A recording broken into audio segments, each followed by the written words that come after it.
Good morning. খুব মন খারাপ নিয়ে তাওয়াং ছাড়লাম, কারণ বুমলা পাস যাওয়া হলো না, কিন্তু যাওয়াটাও হয়তো নিশ্চয়ই ঠিক হতো না। যাই হোক, মন কিন্তু অনেক খারাপ হয়েছিল, কিন্তু রাস্তায় দেখো কি পেলাম। আমরা নামলাম সেলা টানেল দিয়ে।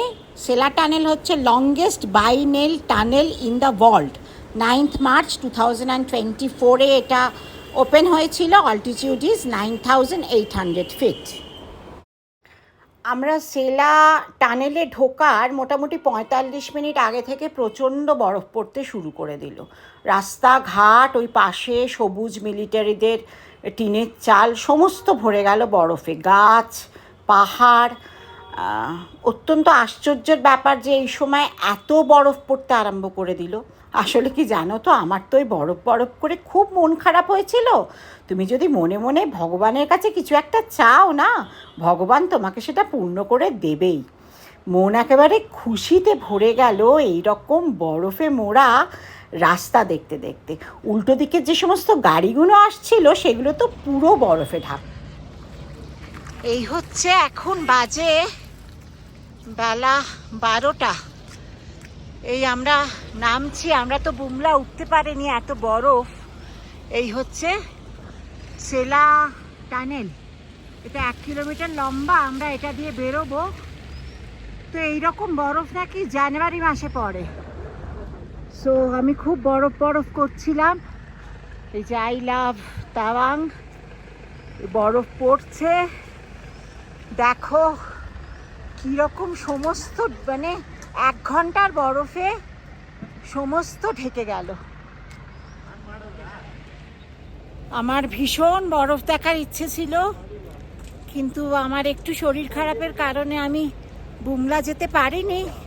কিন্তু ভগবান বলল তোকে সেলাতেই দেখিয়ে দেবো বরফ। কি যে বরফ পড়ছে যে ভাবা যায় না। একদম বরফে বরফ, সমস্ত ঢেকে গেছে বরফে। দেখো তোমরা কতটা দেখতে পাও।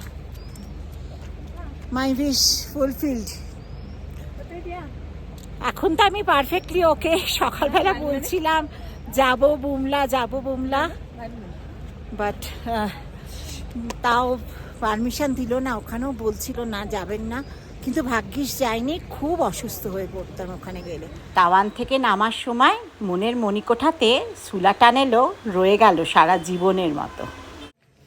বরফ অবশেষে দেখা হলো। প্রচন্ড বরফ, ঠান্ডা বাবা। উফ, বাপ রে বাপ, মানে হাত পা পুরো কাঁপছে। হ্যাঁ, কথা বলা সম্ভব নয়। মোবাইলটা পুরো কাঁপছে। আমরা এবার উঠে যাব। ভীষণ বরফ। আবার কিছু লোক নেমেছে, গায়ে গরম জামাও নেই। মানে সবটা হঠাৎ করে বরফ পড়তে আরম্ভ করেছে। বাট মানে বুমলা যে উঠিনি, এই সেলাতেই এত বরফ। দেখো আমার মোবাইল পুরো কাঁপছে। কেমন লাগলো পার্থ? বাপরে, মারাত্মক ঠান্ডা। খুব ভালো তো বটেই, হ্যাঁ, বাট বরফের অনুভূতি কিন্তু মারাত্মক ঠান্ডা। আমি এবার গাড়িতে গেলাম ভাই, ওকে অনেক হয়েছে।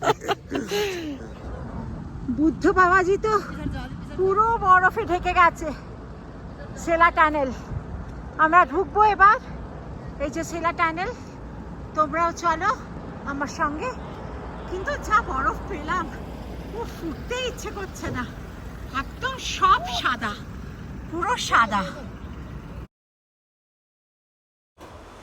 ঢুকে পড়লাম আমরা সেলা টানেলে। এটা প্রধানমন্ত্রী নরেন্দ্র মোদী উদ্বোধন করেছিলেন। এটা একটা কানেক্টিভিটির খুব ভালো ব্যবস্থা অরুণাচলের জন্য। একদম পাহাড় কেটে অনেক বড় একটা টানেল, এবং সবচেয়ে বড় কথা এর ভেতরে না অক্সিজেনের সাপ্লাই রয়েছে।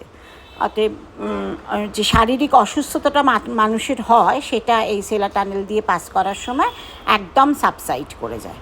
খুব পরিষ্কার পরিচ্ছন্ন, neat and clean and well maintained, এই কথাটা কিন্তু বলতেই হবে আমাদেরকে।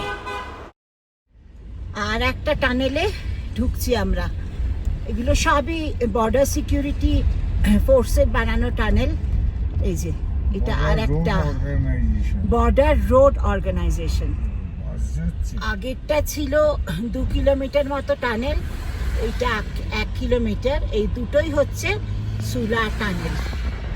But the scenery is like heaven. রাস্তাতে বরফ চলে আসছে না? হ্যাঁ, রাস্তাতেও বরফ আমাদের চলে এসেছে। যাই হোক, গাড়িগুলো তো আমরা তো নেমেই যাব, আমাদের তো নিচে নেমে যাওয়ার কথা। এর পরের গাড়িগুলো আটকেই পড়বে হয়তো। আমরা সাবধানে বরফ পেরিয়ে আবার সবুজ পাহাড়ে নেমে এসেছি। আমাদের নেক্সট ডেস্টিনেশন হচ্ছে বমডিলা। এইভাবেই নামতে হয়, তাওয়াং থেকে বমডিলা, তারপরে ভালুকপং, তারপরে তুমি গৌহাটি নামতে পারবে। ধাপে ধাপে নামতে হয়। তো আমরা নেমে এসেছি, সুস্থ শরীরে নেমে এসেছি, ভালোভাবে দেখে নেমে এসেছি। যতটুকু দেখে আসতে পারলাম ততটুকুনি ঈশ্বর হয়তো চেয়েছিলেন। এই হচ্ছে পুরো বমডিলা টাউনটা। এটা কিন্তু খুব সুন্দর, লোকে স্টপ গ্যাপের জন্য এসে থাকে ওই তাওয়ান থেকে নামার সময়। কিন্তু জায়গাটা খুব সুন্দর, ওয়েদারও ভীষণ ভালো, যদিও এখন একটু টিপ টিপ করে বৃষ্টি পড়ছে। এটা হচ্ছে বমডিলা। বমডিলায় পৌঁছেতে তোমাদের সঙ্গে একটা ব্লগ করেছিলাম, তারপরে নামলাম হচ্ছে ভালুকপং। খুব সুন্দর প্রশান্তি কটেজ, সত্যিই খুব সুন্দর। প্রশান্তি কটেজ হচ্ছে আসাম ট্যুরিজমের একটা নদীর ধারে ছোট্ট ছোট্ট সবুজ রঙের কটেজ, খুব সুন্দর প্রশান্তি কটেজ। আর প্রশান্তি কটেজের সবচেয়ে কি ভালো লেগেছিল বলো তো? নেমে এসে ভালো করে মাছ ভাত দিয়ে লাঞ্চ করা। গৌহাটিতে নেমে এয়ারপোর্টে ঢোকার আগে এই ড্রাইভার দাদার কথা তো বলতেই হবে, যার ভরসায় পুরোটা ঘুল। এই হচ্ছে মুজিবর ভাই, উনি যে কি যত্নে আমাদেরকে 10 দিন ঘোরালেন। আমাদের শরীরের যত্ন নেওয়া, বৌদির শরীর খারাপ কিনা, দাদার শরীর খারাপ কিনা, সত্যি আমি তো প্রচুর ঘুরেছি, কিন্তু ওনার মতো আমি এইভাবে কেয়ারিং কাউকে দেখিনি। আপনার কেমন লাগলো মুজিবর ভাই আমাদের সঙ্গে ঘুরে? ভালো লাগছে। আপনাকে যোগাযোগ করতে গেলে কি নম্বরে যোগাযোগ করবে বলে দিন। 9954388104। আচ্ছা, আপনারা যদি মুজিবর ভাইয়ের সঙ্গে যদি ঘুরতে যদি চান, মুজিবর ভাইকে ফোনে যোগাযোগ করতে পারেন, উনি সব ব্যবস্থা করে দেবেন। অত্যন্ত ভালো লোক।